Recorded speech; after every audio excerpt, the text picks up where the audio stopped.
This is the Blood Red podcast from the Liverpool Echo, giving you the inside track on all the big talking points from Anfield. A very good afternoon and welcome to Friday's edition of the Blood Red podcast, brought to you by the Liverpool Echo from our offices in Liverpool city centre.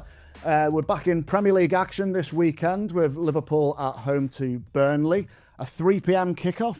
I'm joined by the Echo's two main men when it comes to Liverpool FC. Mr. Ian Doyle, I'll come to you first. How are you? Hi. Okay, yeah, you? Do you like a 3 p.m. kickoff?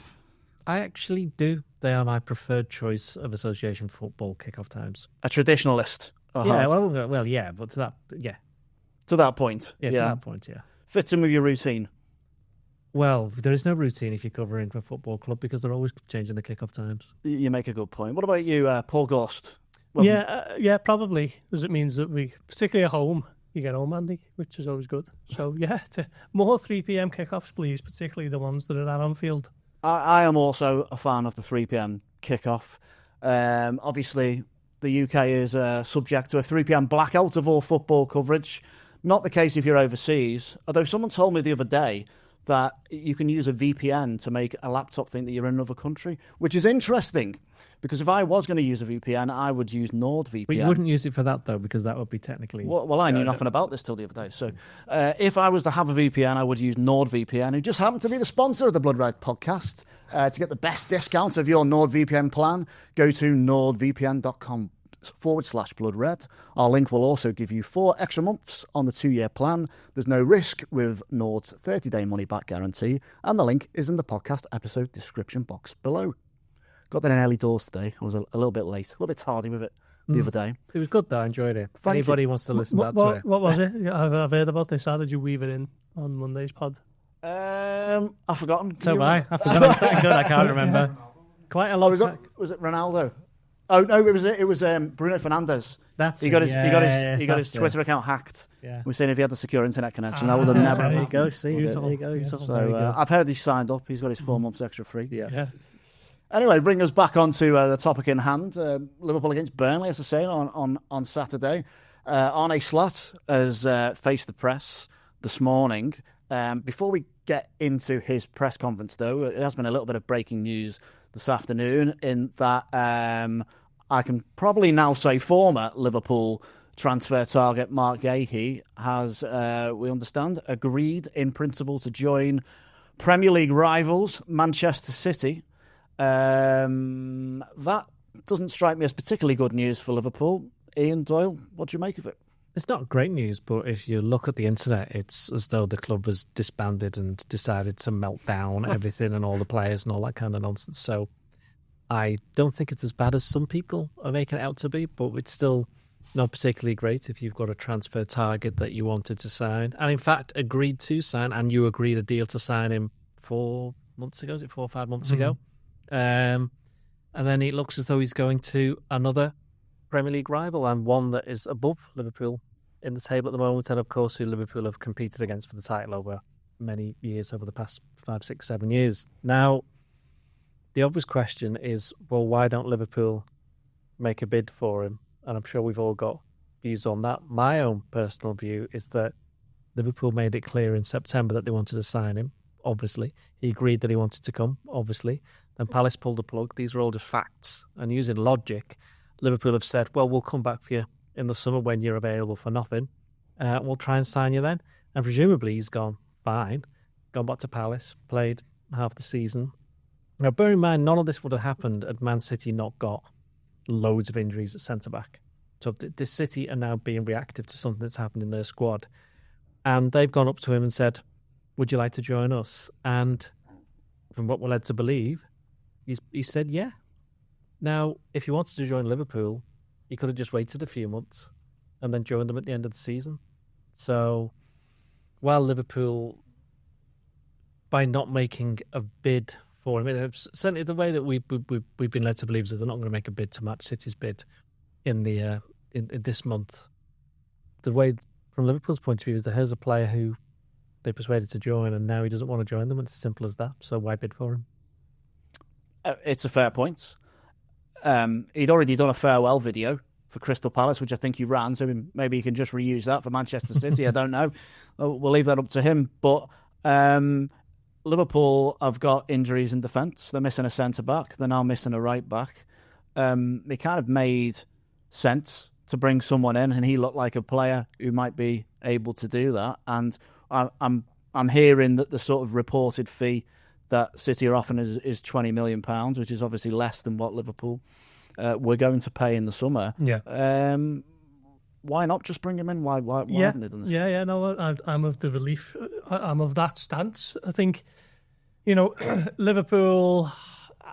I personally feel that they tried to sort of get Crystal Palace over a battle a little bit with Marc Guehi in the summer months. They knew he was in the final year of his contract. They knew that he wanted to join them, and they felt that they could play a little game of chicken with Palace and take it to the closing hours of the transfer window, because they didn't necessarily need them. It wasn't like they only had one starting centre-back and they needed a second. They knew that they had Joe Gomez, they knew that they had Ibu Konate and Virgil van Dijk, so it wasn't like an absolute top need, priority transfer. And they tried to get him a little bit, sort of on the cheap, and then the plug has been pulled from them, from the deal. And then, Liverpool thinking, well, it's okay, we can get him next summer. And in that time, City have acted, and it's not a lot of money, is it, when you break it down to sort of modern valuations? 20 million. We signed a 5-year deal, that's 4 million a year over the course of that contract, which is, for a club the size of Manchester City and Liverpool, relatively small change. So I feel that, Liverpool always try to stress that they don't panic and they don't do anything out of desperation in the January transfer window, and they don't really do deals that are reactive to injuries and so on. But clearly he was a long-term target, a player who they felt would come in at, what is he now, the age of 25, England international, at a relatively low fee. So not much has changed in that regards between September the 1st and where we are now, the middle of January. So, for my money, Liverpool absolutely should have been rivalling Manchester City on this one. It looks like they haven't.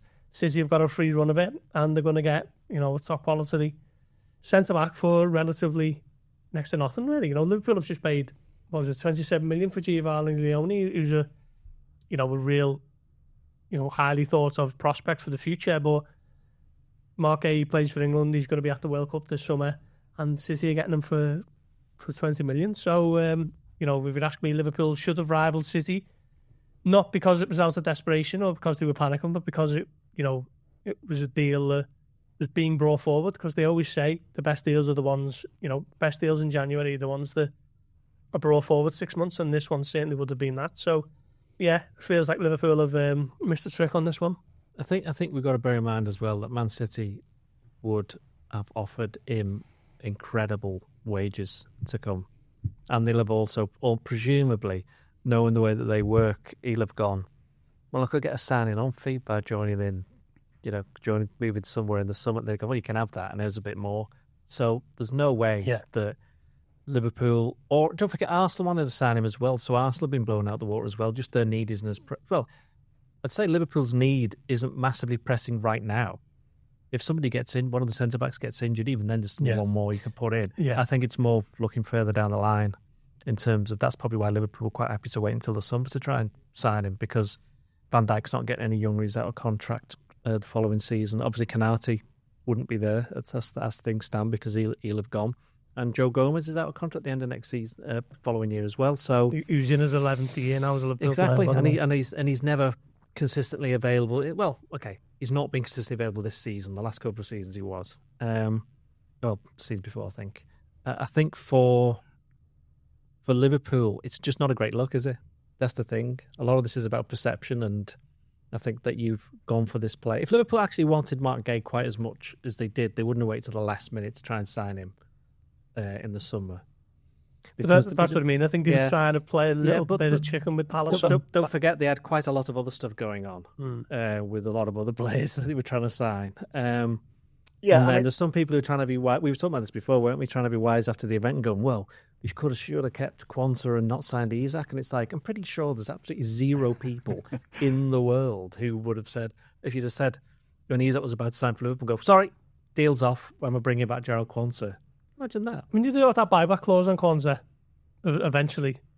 So if he kicks on like they feel that he can at Bayer Leverkusen and he comes back for 50 million, I think it is, 51 million, his contract has already been agreed for that return. So it's essentially, from Liverpool's perspective, a bit of a 2-year loan deal, that one, if he kicks on. So that there is that, but yeah, like we say there, Canate looks like he's going to go on a free, doesn't it? Van Dijk is 35 in July. Gomez has been there 11 years.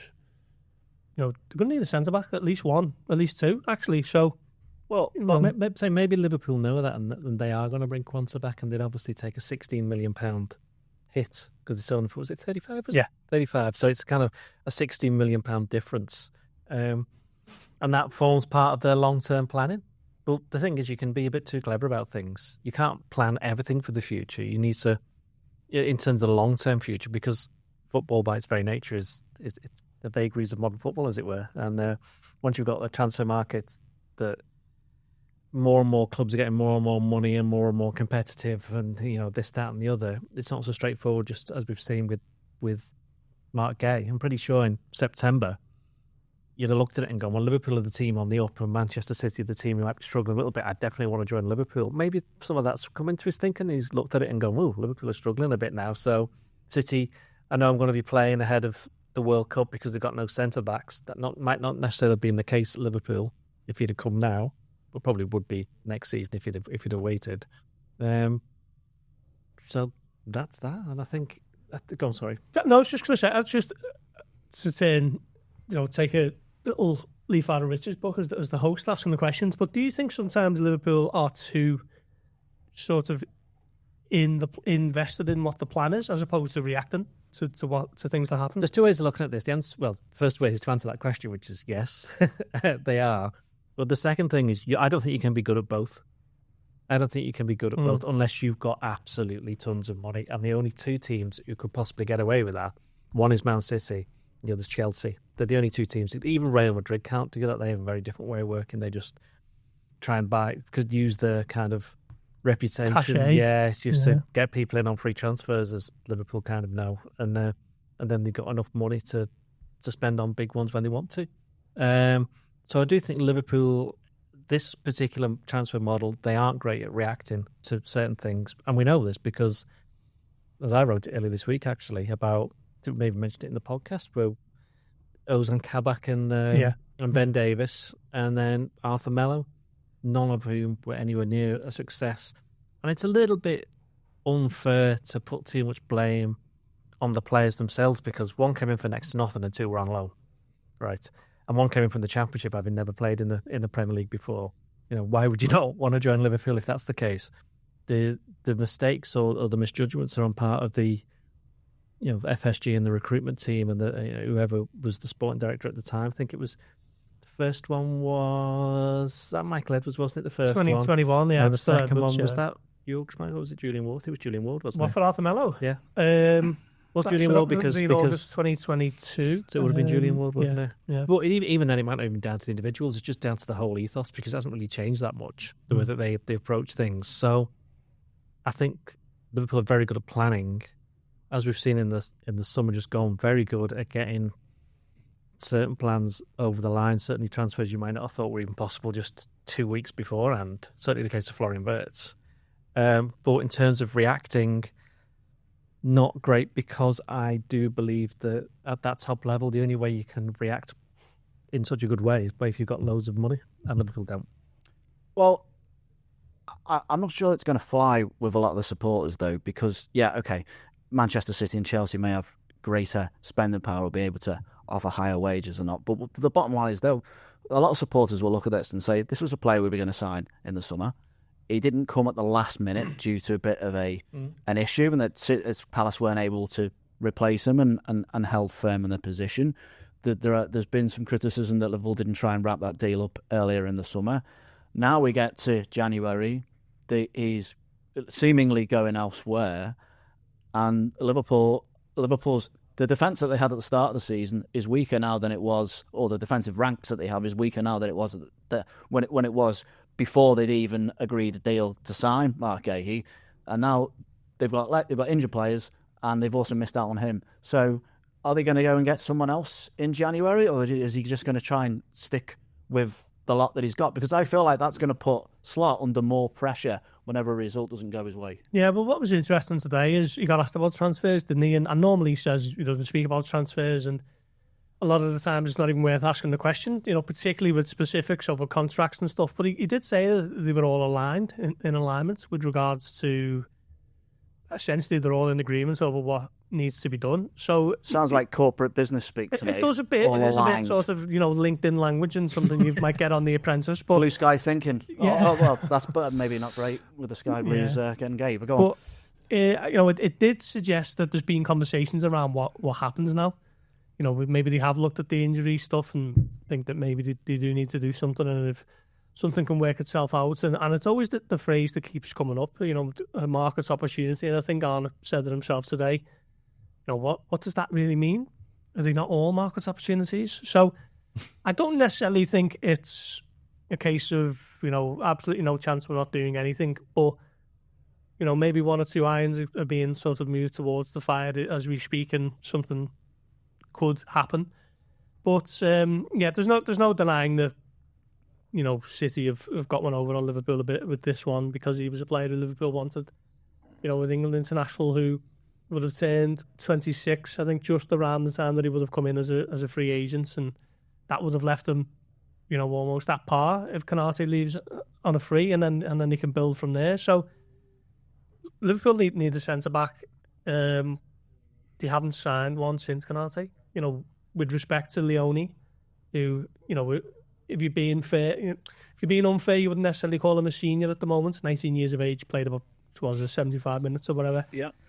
So, Konate was the last one he signed, which is 5 years ago now. So, just mentioning there about Gomez, he came in 2015 before Jurgen Klopp. Van Dijk has just celebrated his 8th year as a Liverpool player. He's going to be 35 in July. So, it's an area of the team that will need addressing. And is there not something to be said for bringing forward some plans this month so that there's less work to do in the summer when other areas of the team might also need addressing? Yeah, I tend to agree with you basically on that part. I just don't. If you get to the summer and you need to sign 2 centre backs, then it's almost like another bit of transition, another period of transition. And if we've now decided that this season is a transition season because of all the changes and what's gone on, then it just ramps up more pressure on the manager. But even if they sign 2 centre backs, only one of them's going to be playing because Van Dijk will be playing. Yeah, but you're going to need a starting centre back, aren't you? How much do they cost now? Well, again, it depends, doesn't it? Well, 35 million if you buy one at the start of the season and 20 million in the middle. And then that's why Liverpool probably thought we could attempt to get him for nothing because we've got somebody else lined up we should have to pay big money for. I guess they've not gone back to him and said, when the deal's falling through, they've not gone back to him and said, please sit tight. We'll come back and get you. Well, I'd imagine they'd have said exactly that, to be honest. Yeah. That's exactly what they would have said. I mean, they're not stupid. And I'd imagine that the reason that Slot said that is because they'd have heard that Man City were closing in on him last night or whatever, and they've had conversations, and they may easily have said, look, what do you want to do, Arne? And it could have been him that's decided. I mean, we don't know. We never get that much detail. But somebody in that transfer, not committee because that was under Rodgers, but the recruitment team has said, look, he's going to cost this much. If we sign him now, you won't be able to do this. And I think they've all got together and gone, right, well, okay, let's not do that then. Yeah, it's I've totally forgot my point, to be honest. But yeah, I mean, it just feels like Liverpool have let one slip by them a bit here. If he does go to Man City for £20 million, which, like I say, in the modern era is small change, really. I'd be more concerned if they haven't gone for him because they haven't got any money. Yeah, that's where I'd say if fans really want to be concerned, you should be concerned about that. If that's the case, are they sitting on the side of caution because they spent so much money? They might not be in the Champions League next season, all that sort of stuff. Oh blimey, that's not blue sky thinking, is it? Let's be honest. I mean, they spent £500 million nearly in the summer, and they got £230 million back, but it's still a lot of money. Yeah, and it's gone. Also, it hasn't gone as planned. Let's put it that way. I mean, sorry to interrupt there, Rich, but you made a good point before, Doyle, about Harvey Elliott. He goes to Aston Villa on the same day. Liverpool is trying to sign Marc Guehi, and they agree 35 million fee. They agree 35 million with Marc Guehi, But Liverpool aren't going to be getting that off Aston Villa now, are they, over Harvey Elliott, barring a dramatic sort of change in thinking there under Unai Emery, and he plays him for the amount of games that will trigger that clause. So that money that was probably earmarked is not coming in. So has that been part of the thinking? I'm not sure. And they won't get 35 million for Harvey Elliott in the summer. No. Because he'll have had an entire season of not playing. And he can't play centre-back, so he won't be coming back. Well, yeah. We're going to end up with Dominic Szoboszlai as the backup centre-back. He's done every other position so far. Just to wrap up on Guehi then, do you think Liverpool needs to sign a centre-back in this transfer window? That's a question for both of you. I'd like to see someone signed from not necessarily an idea of, we've got a couple of injuries, let's do a bit of panicking and bring someone in. But I'd like to see them maybe bring forward someone who was being earmarked for the summer, because clearly if it was Marc Guehi, they will have had an alternative in the eventuality that he moves elsewhere. So who would that be? They're going to have to do quite a bit of work at centre-back in the summer, and I just hope they're not leaving themselves with too much to do if they don't do something this month. At the moment, they're okay with Canate, Van Dijk, Gomez. They're all fit. Endo can play there. I know supporters would probably bristle at that suggestion, but, if needs must, then he is there. But is there anyone who they might have been thinking of for the summer who can maybe come in this year and ease that work that needs to be done in the summer? What do you reckon, Ian? If they're going to sign a player in January this month, then I'd be signing a winger, not a centre-back. I think it's a lot easier to get. What I'm saying this is that forget Van Dijk, he's kind of like one of those generational, I hate that phrase, but I'm going to use it anyway. Generational. Player talents like Alisson and Salah and people like that. Totem. You're not getting someone like him.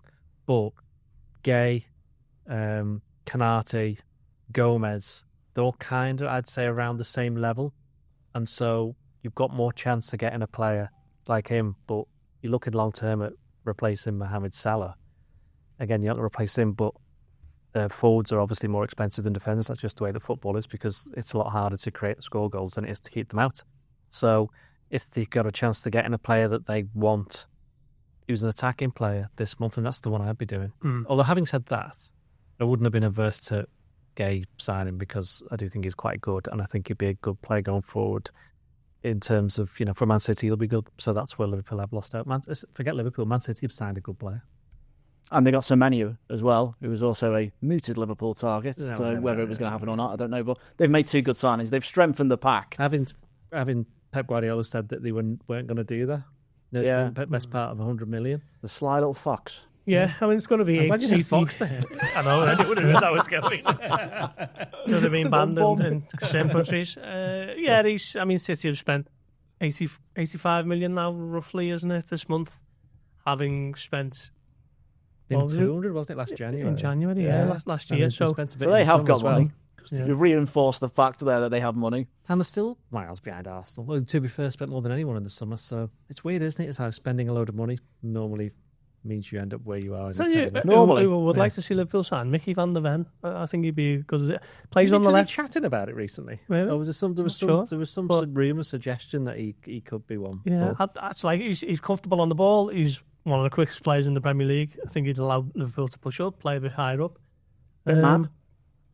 Bit mad. He's a bit of I think he's got a bit of Is he? a ferocious side to him, yeah. Okay. Yeah. Look out for it. But that's just, I think Alexander Isak's probably, to speak to him about that. It is that, yeah. Well, yeah, that's a different matter entirely. But okay, so we'll see what happens in the coming weeks in terms of transfers. We've kind of obviously touched on that was discussed in his press conference this morning. There were other issues discussed.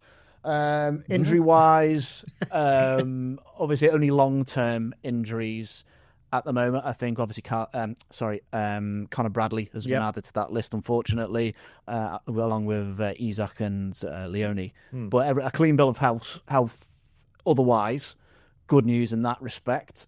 He was asked about Calvin Ramsay, who was signed with a little bit of fanfare. He was Scottish Young Player of the Year, played the game, then disappeared, got injured, and has come back, but not been able to really get close to the first team. And his comments about them, I would say, were interesting, shall I say, because obviously he said he can be in and around. It's an opportunity for him because now Conor Bradley's injured, but he also said that he's got better options. Well, yeah, that's because sorry, Doyle.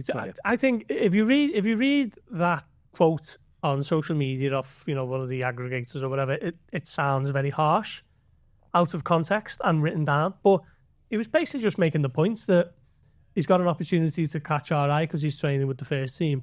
But essentially, there are players ahead of him in the pecking order, which is absolutely true. Joe Gomez can do a job there, has done for a large part of his now 11 years as a Liverpool player. And Jeremy Frimpong was signed in the summer to primarily play as a right back. So, might have come across a little bit harsh, but it was a fair comment for me what Arne Slot was saying. And, Cam Ramsay played okay in that defeat to Crystal Palace, but that's his only Liverpool start in over 3 years. So why would anyone think he'd be banging the door down to make a start, really?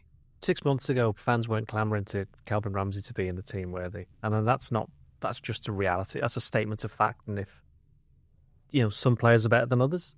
And he's a player who, when he came in, there was big fanfare. He did get injured.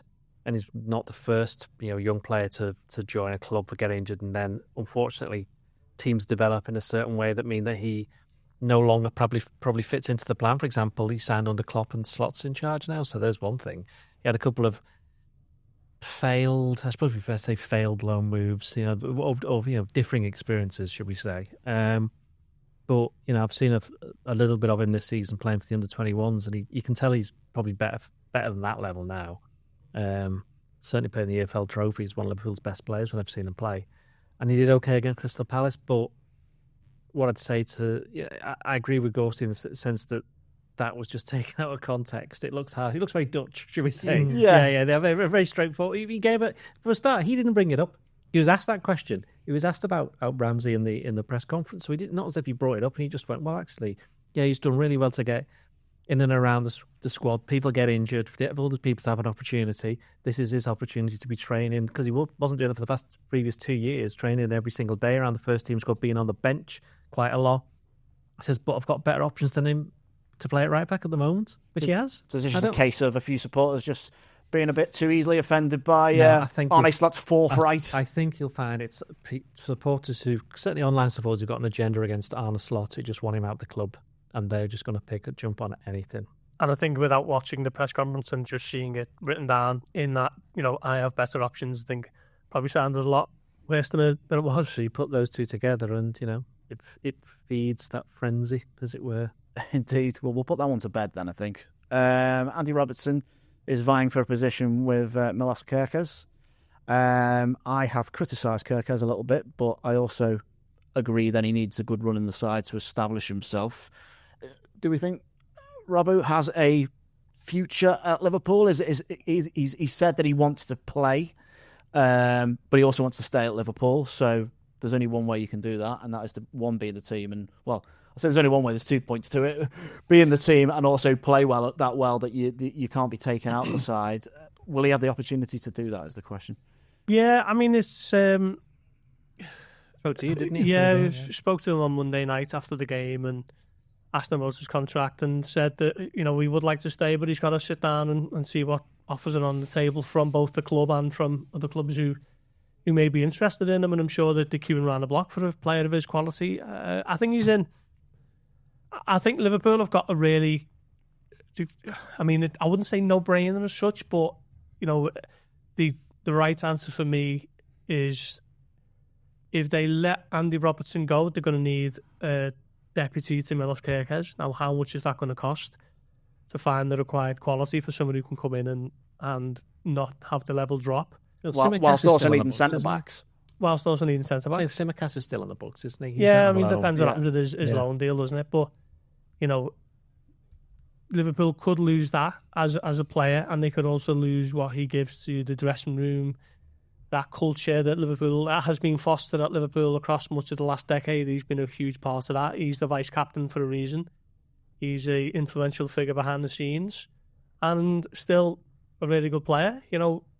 So I think Liverpool should be doing their utmost to try and keep him, really. I mean, obviously, they can't guarantee that he's going to be playing every week, and that might be the one sticking point that breaks this all down. But essentially, he's been an incredible servant to the club. And I think what was interesting speaking to him on Monday was that he felt he didn't have anything to prove between now and the end of the season. He didn't feel like he was effectively on trial or playing for a new contract because of what he's achieved at the football club. I think he's, doing the piece of the day, I think it's 260 odd Premier League appearances for Liverpool, and he's won a lot, hasn't he? So he doesn't feel that he has to prove anything. But on the flip side, the club might feel as though you get a new contract offered to you based on what you can still contribute rather than what has come before it. So another sort of contract impasse on this one, but talks are open at least. He did confirm that much to us, so let's wait and see what happens. You almost make that sound like it's possibly Kirk's to lose rather than, necessarily based on the performances of Andy Robertson, given what he's given to the club over a certain period of time. Obviously, well Milos Kerkez was bought for 40 million in the summer, and he's a lot younger than him, and he is the future of Liverpool at left back. So if it comes down to a 50-50 call, it's almost certainly always going to be Kerkez. But don't forget, again, going back to, it wasn't that long ago that there were some fans who were saying get Robertson out of the team because he's rubbish. Yeah. It wasn't that long ago, was it? So there was plenty of call for a new left back, wasn't there? And then they've got one, so I don't think anyone can complain too much about the way things have gone. I think Kirk has had a very difficult start to life at Anfield, adjusting to playing for a team with such great expectation and also the intensity of playing twice a week in all these big competitions. But I think he's got used to it now. I think he's been really good the last, say, 6 weeks. I think he's got a bit of fight in him. A little bit like Robertson in that respect. If you're going into a scrap, you'd certainly want those two on your team. In terms of Liverpool, it's a bit of a no-brainer. I just keep on offering Robertson a rolling 12-month contract until either he says no or you realise that he's not at the level where he can't contribute to. He's at a level, where he's not at a level where he can contribute to Liverpool. I don't think he's anywhere near that yet. So I don't see any reason why not to keep him and why he wouldn't want to stay if he knows he's going to play, because he will do, because he'll still get. I reckon he'll make another at least 10 appearances between now and the end of the season, whether that's as a starter or as a sub. He'll easily make 10. He could follow in the footsteps of James Milner, of course, and play he's that. He's not that old, though, is he? Not that old, he's not no. that old. I think that's what people have said this about a couple of other players in the past, but Milner, by the time he was doing that, it was like really mid-30s. Milner's 9 years old. Exactly, yeah. So he's not ready for that, and nor should he be. Plus, he's got a World Cup to play for, to get ready for, I should say. So that's why, if you want to prepare for the highest level to play in a competition like the World Cup, then do it at Liverpool where he'll get his minutes. I think the point I'm trying to make really is that he's a senior figure around the team. Yeah. There's been so many changes that are made, and when you make a lot of signings, you can lose your core a little bit, and he's very much part of that. Probably we've been about this the other day. You can kind of see that changing a little bit where, Salah is one of the leaders, but we know he's kind of coming towards the end. Van Dijk is the same. Alisson, you'd imagine, is a lot near the end of his Liverpool career in the beginning, but you can see the likes of Szoboszlai stepping up. You can see Curtis Jones. Obviously spoken that he wants to be captain. There's one or two other players like that, and they... What was that sub for? Sorry? You gave it a little bit of an eye roll there. You didn't let me off with that, did you? He wants to be captain. Well, why wouldn't he want to be captain? He said, Liverpool... Well, I want to be captain of Liverpool. Yeah, but you're not playing for Liverpool and not playing... Who's this? Szoboszlai? Or Jones? Curtis Jones. Okay. So, you're not playing for Liverpool, and obviously won loads of trophies with them and contributed and in the team at the moment. So I think he's got a better chance than you have. I'll consider myself put in my place. No problem. I'll give you that one, don't worry. I've marked it down, though. Let's move, before there's any more chance of that to happen, let's move on to the weekend's opponent. Burnley, let's have a look. 19th in the table, only 3 wins all season. They drew the last game, so there's something. They're going to come and park the bus, or as the youngsters like to call it, a low block. How are Liverpool going to deal with that? Because it doesn't look like they've dealt with it too well all season. No, it's going to be another slog of a game. Yeah. Liverpool are going to win 1-0 via a penalty. Like they did in the reverse fixture at Turf Moor. No, it will. I'd love to say Liverpool are going to come out and win 4-5-0, but the evidence has been there all season that this doesn't happen. So it's going to be another tough game. You'd expect Liverpool to dominate the ball. Burnley will allow them to do that and basically say, well, what have you got? And I am 100% certain that Scott Parker will have noted down Liverpool's weaknesses this season and try to exploit them as best he can. So Liverpool have got to really front up on the set pieces, on the launches into the box, defend all those properly, and try and create a bit of something that hasn't been there in the recent weeks. And I'm still dubious of whether that happens, to be honest. But I think Liverpool will win. Ian, do you think they'll win? I'm jumping ahead a little bit on predictions, but yeah, just... a little bit. I think just talking generally, I think Burnley, they got promoted on the back of that defence, which conceded about 2 goals in about 46 games. It was a record. Was it 18 or 16? It was 16, not a lot, I think. It's not a lot, was it? No. And we kind of knew that the problem this season would be goal scoring, and sure enough, that's what's happened. They tend not to get absolutely tonked in games, but they don't pick enough points because they don't score enough goals. Although, what did they in the FA Cup? I've forgotten. They beat Millwall, didn't they? About 5-1. About 4 or 5-1. Yeah, exactly. Yeah. But again, Millwall made a number of changes for that one as well, I think. I think going back to the low block stuff, Liverpool showed against Barnsley, if you score early and you don't then have somebody backheel it in front of your own goal, then there's every chance you can go on to win like 4 or 5. Even then, Liverpool still won 4-1. We've had some feedback, some suggestions that wasn't a back heel. It was a roll. Like a shimmy. No, as if he was going to do it, but didn't. No, I think. Anyway, we could be all day from. Suppose I apologise. Yes. Sorry, go on. So we know what to expect. If Liverpool score a goal early, I think we should win quite comfortably, actually. But again, I think it's going to be one of these games. The longer it goes on, the more patience needs to be shown by the players and the fans. Yeah, and that is an interesting point, isn't it? Because I will be in the middle of the Spy on Cop for this. So no mouthing off going, Curtis, why do you want to be captain or something? Yeah. I will say what I want from a seat in 205. But which seat number? I'm not telling you that. I don't want people turning up for autographs. That's exactly what I wanted them to turn up for. Or dogs autographing. Ian Doyle will be in the press box if anyone wants to go after him. Always there, that's fine. We're always there. But people will get frustrated if things aren't going the way. So, as is the way.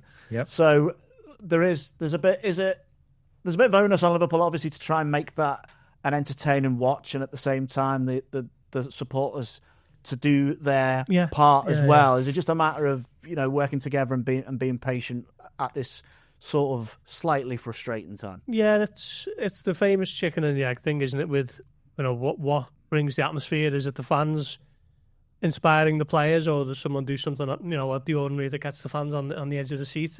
It's always a tough one. I remember the image of Canate in a recent game, Sunderland maybe, where there was 10 minutes to go and he's kind of geeing them up. He wants more from them, but alternatively, I can understand supporters who are a bit miffed at the lack of chances that are being created and just the sort of ordinary passive football that is being played for a large portion of the season, really. So, yeah, the onus is on Liverpool to just show, really, that at the end of November, they had to go back to basics. They did that. They tightened up. They're now on an 11-game unbeaten run. But it's not been the most thrilling or inspirational runs, has it? There's been some decent wins in there. Inter away in the Champions League was really good.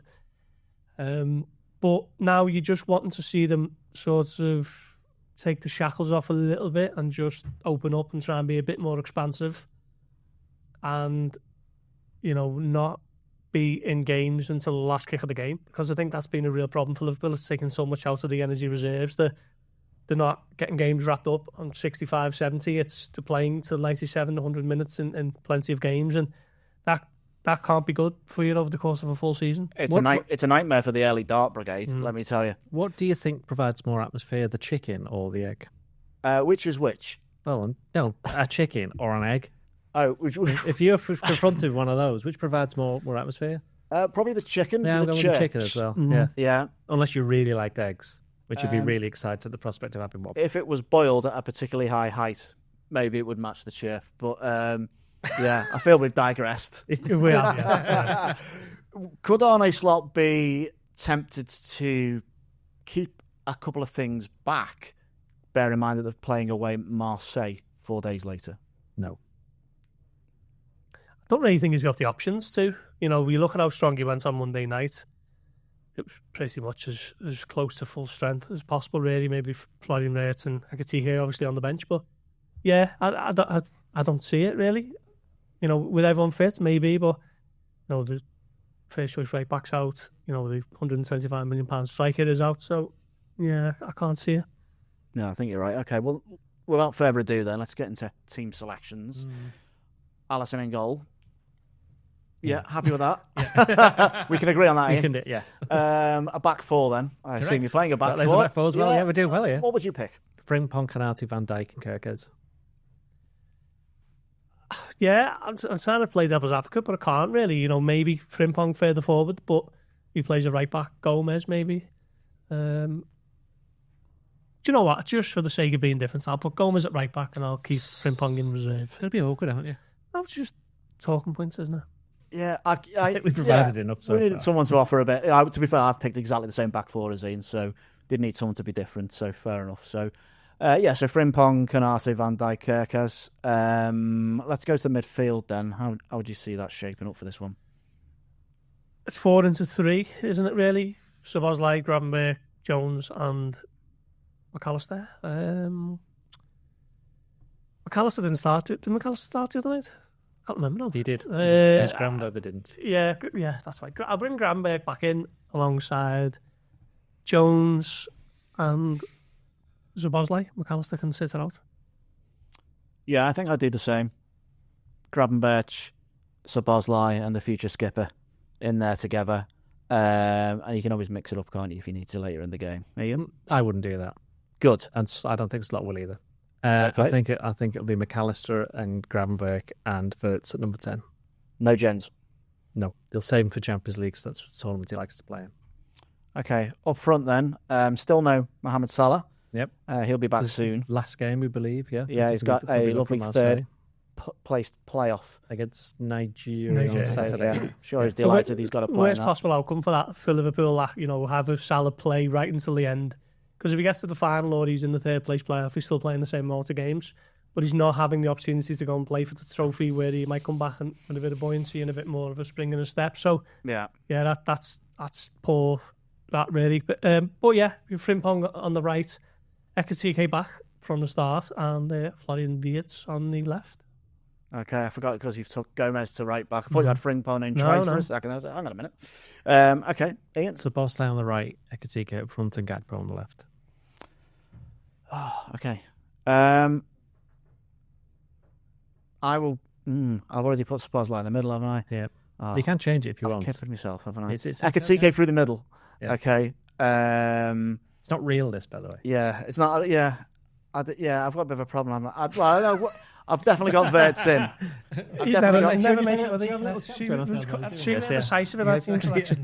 I've got Wirtz in. I'd really like to put Chiesa in, but he just hasn't done anything to make me say, yeah, you need to start this game, and that's why I'm going to include him. Okay. Yeah, Chiesa on the right, Wirtz on the left, which is not where I really like him, but I think he should be all right against Burnley, and Ekitike through the middle. So we're kind of seeing, as well as not being the captain of Liverpool, why you're not the manager either. There's a reason why I work here. Exactly. Not reason why we're all here. Exactly. Yeah. Well, when I was making a cup of tea earlier, I went to put a. Where's this going? I went to put a paper towel in the bin and missed from about 10 centimetres, and I thought to myself, that's why my sporting achievements are in the bin. To be fair, that takes a lot of talent to miss from that range. It was. I wouldn't want to see it again. Put it that way. Predictions, Ian. Oh, I think this is going to be a game where they just destroy somebody. So I'm going to say 4-0 to Liverpool. Oh my God, have you been drinking? Yes. Strong cup of tea, this. I'm on a good run, actually. I got the Fulham and the Arsenal score right. I was fuming you got the Fulham one right. Did you say 2-0? 2-0, yeah. Was it 2-0? It was 2-0. It was 2-0, unfortunately. 1-0 Liverpool. 1-0 Liverpool. I will go 2-0 Liverpool.